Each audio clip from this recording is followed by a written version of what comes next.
everybody! So today we're at the next phase in my series of ranking the animated films that I have seen from 2013 to 2016. To stop the list somewhere, so this list stops at 67, and so it won't include future releases such as Kubo and the Two Strings.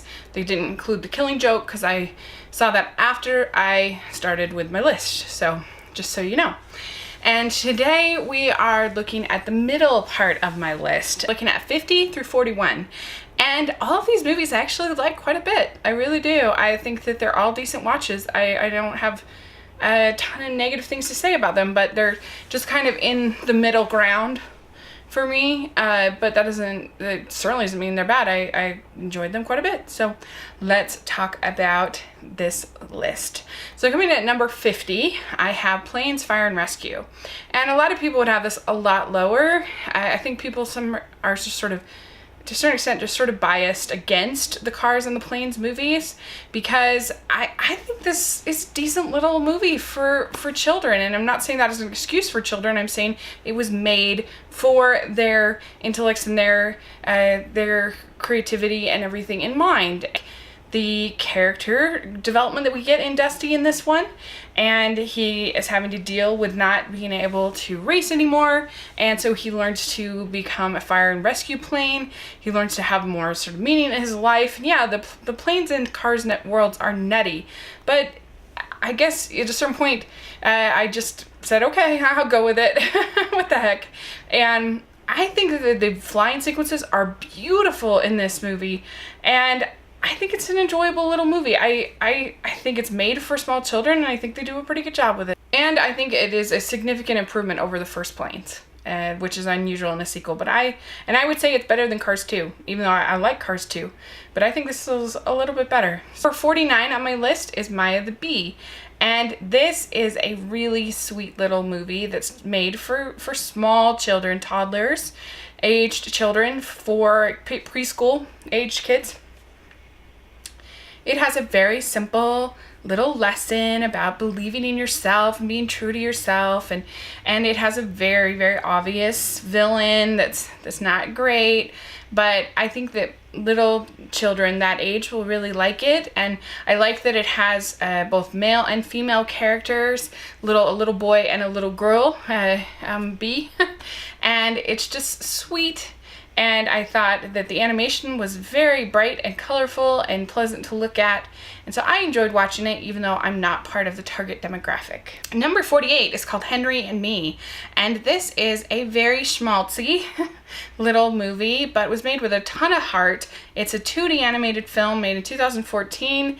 And it is not a movie that Red Sox fans will like, because it's all about the Yankees and this little boy who has cancer, and he gets visited by a former Yankee and trying to encourage his spirits and boost his spirits. And he gets to see many of the great Yankee legends and in this sort of dream. And it's just sweet and lovely, and the animation is really nice. But it's definitely not for somebody who doesn't like something where the syrup is laid on very, very thick. It does have some nice little Cyndi Lauper songs in there as well.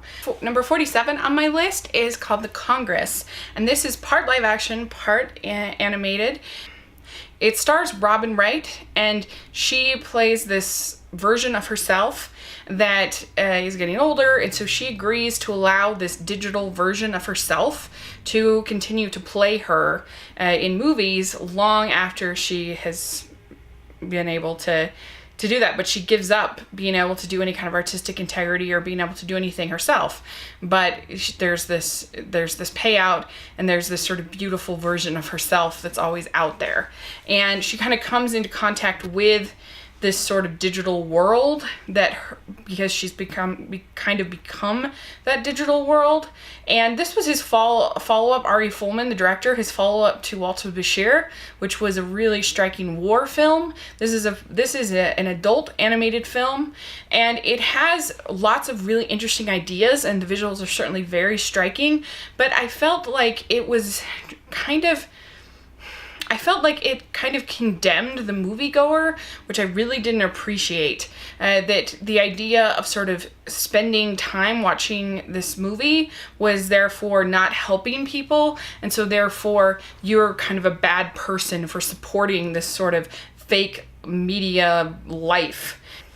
Number 46, I have Turbo. This is from DreamWorks, and there's nothing that exceptional. This is kind of an ordinary film, but I liked the animation. I thought it was a cute little underdog story of the snail who wants to win the Indy 500. It is definitely forgettable. There's no doubt about it, but I liked it. Number 45, I have The Little Prince. See, I'll be posting my review on Monday of The Little Prince, so I won't say too much about it here. I think it's a little overrated. I do appreciate the visuals, and I appreciate how it comments on work and scheduling and the loss of childhood that we do in modern society. But I felt like it was a lot of talking, and I just didn't feel emotionally connected to the characters. And so I got kind of bored for the first hour.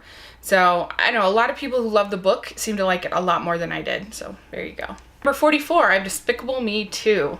And I actually enjoyed this. I don't love these movies like most people do, but I enjoyed it. I thought it was a fun little comedy. I like Steve Carell as Gru, and the Minions are used just enough that they don't annoy me that much here. And I like the girl that's in there. I thought she was pretty funny. And I thought some of the villain stuff with that, what is it, the Mexican villain, I thought he was kind of funny. And so overall, it's just enjoyable little comedy. Number 43, I have Ratchet & Clank.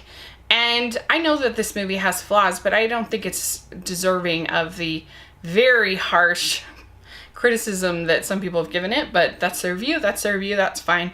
I know, I thought it was kind of a fun little space adventure for children.